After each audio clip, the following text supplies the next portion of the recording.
Bom dia a todos e todas. Eu estou com o Belmirão, na cidade de Esparta, num parque natural que tem aqui, que fica a mais ou menos 10 quilômetros da cidade, que tem esse lago muito bonito. Nós pagamos 11 libras turcas para entrar. A Turquia é um país muito barato. Mas nesse vídeo o objetivo é falar sobre a relação entre o islamismo e os cães, como nós temos sido tratados pelos muçulmanos. Em primeiro lugar, eu já disse isso em outros vídeos, há setores da sociedade muçulmana que têm restrições aos cães. Por que isso acontece?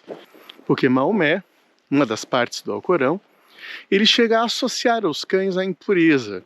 Porque os cães na época, cães selvagens e semi-selvagens, na época não havia pet, evidentemente, um mundo muito pobre, havia apenas cães de trabalho e cães selvagens e semi-selvagens. Esses cães que comiam qualquer coisa, comiam também corpos de pessoas que morriam nas estradas. Por essa razão, os cães foram associados por Maomé à impureza.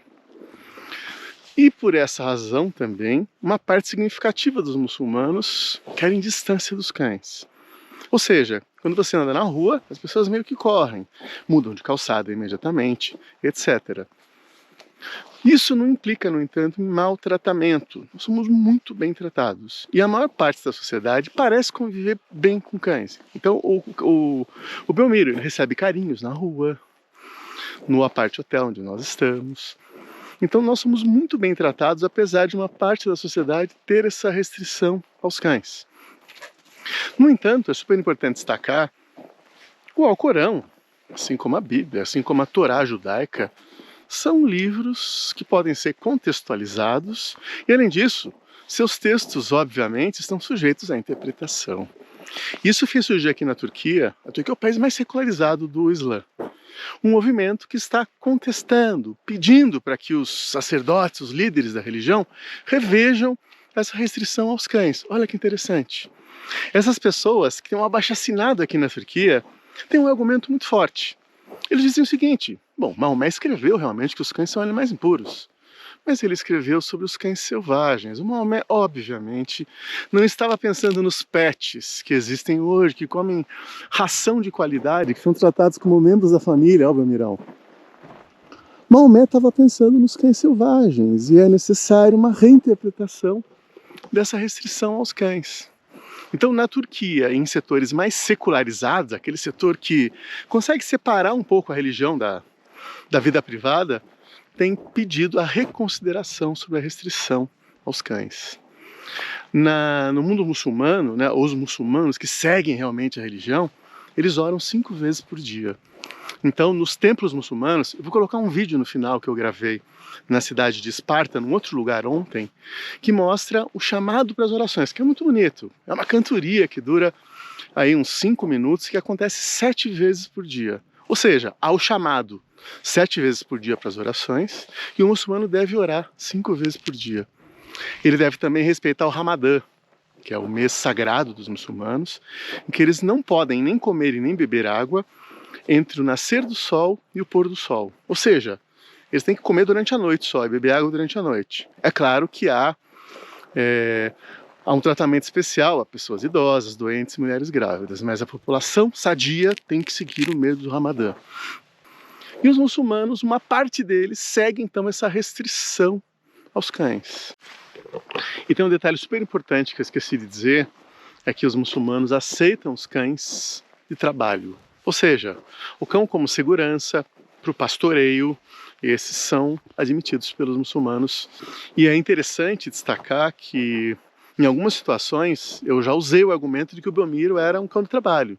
Não, ele está comigo, ele me faz companhia e ele me ajuda na segurança. Eu me sinto muito mais seguro com o Belmiro. Você fala, pô, mas ele é um cão de pastoreio. O Belmiro foi desenvolvido através de cruzamentos seletivos na Escócia para cuidar de carneiros, mas ele tem um instinto de cão. E é muito interessante que no Brasil ele não tinha um instinto protetivo. Quando nós começamos a viagem, ele passou a me proteger. Então ele rosna para pessoas estranhas que se aproximam de mim.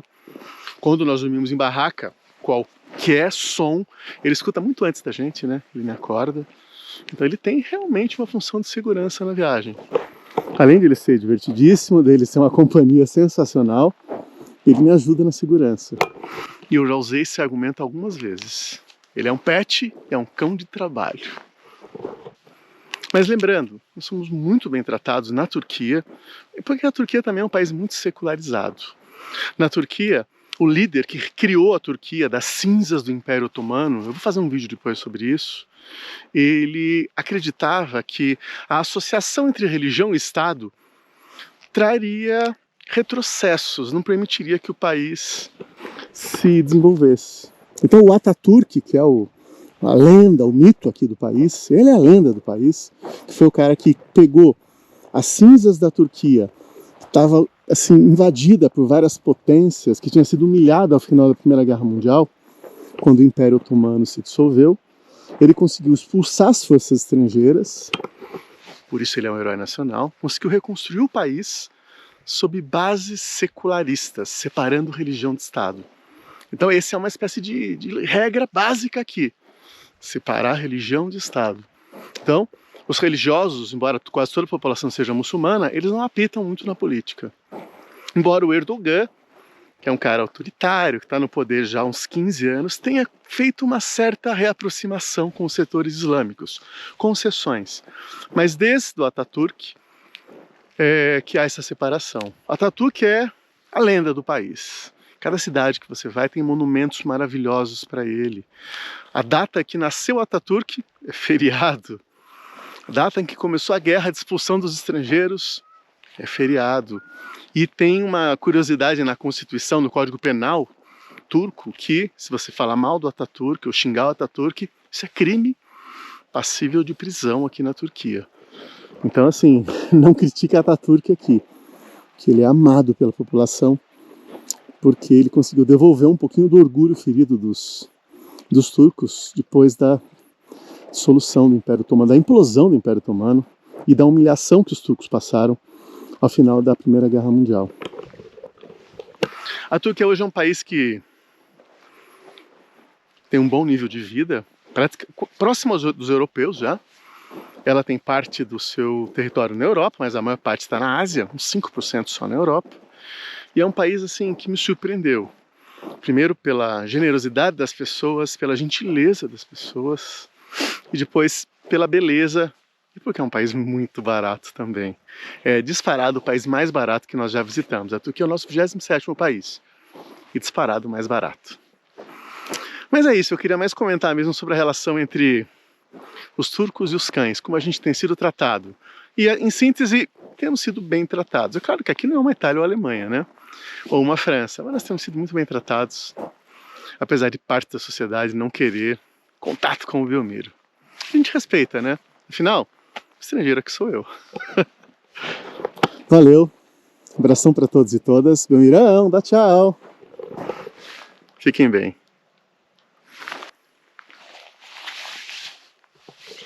Vamos?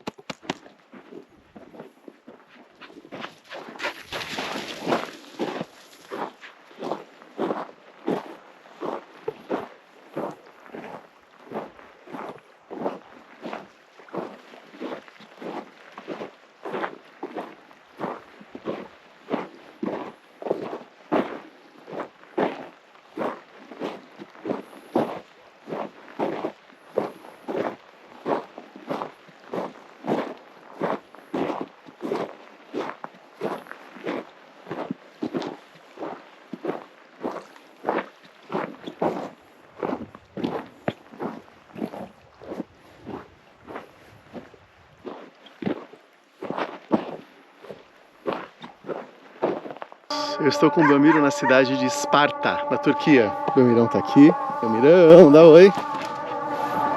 E essa é a cidade de Esparta que vocês estão vendo. Ela é cercada pela cadeia de montanhas chamada de Cadeia de Montanhas Taurus, que é uma das principais da Turquia. E ela fica nesse vale. É uma cidade média com mais ou menos 300 mil habitantes. Esse som que vocês estão ouvindo é o chamado para orações, já que a Turquia é um país muçulmano. Então cada mesquita tem aqueles minaretes, né, aquelas torres com alto-falantes altos, e eles chamam a população para 5 orações diárias que cada muçulmano deve fazer.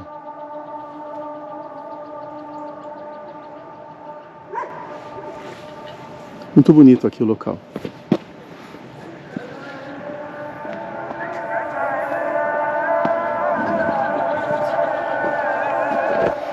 São 7 desses chamados por dia, e o muçulmano, em tese, deve fazer 5, pelo menos, dos 7. São em horários pré-determinados durante o dia.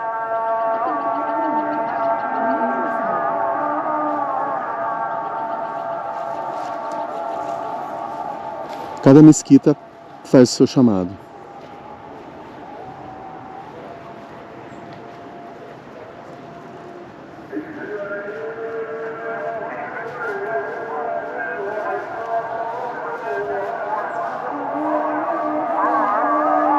Tá vendo? São várias ao mesmo tempo. Pelo que eu tenho acompanhado, né, esse é o nosso 4º país muçulmano. Cada responsável por cada mesquita grava esse canto, né, esse chamado para as orações, que então é difundido pelos alto-falantes 7 vezes por dia.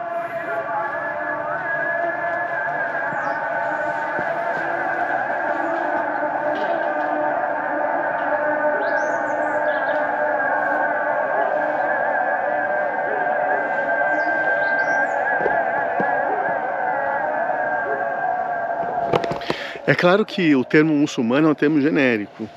Há várias correntes no mundo muçulmano e cada pessoa vive a religião da sua forma. Então eu li, por exemplo, que na Turquia, que tem 97, 98% da população muçulmana, só 60% da população faz as 5 orações diárias e respeita o Ramadã, que é um mês inteiro, né, no qual as pessoas que seguem fielmente a religião só comem antes e depois do pôr do sol. Se tiver sol, elas não podem nem comer e nem beber água. O termo muçulmano é um termo genérico, é que nem falar cristão. Há milhares de religiões dentro do cristianismo.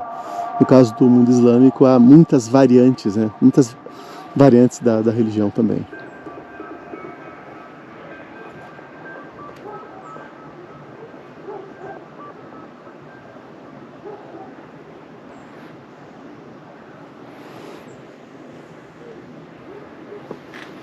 O meu mirão. Mirão, dá tchau para as pessoas. É isso. Abração para todos e todas. Fiquem bem.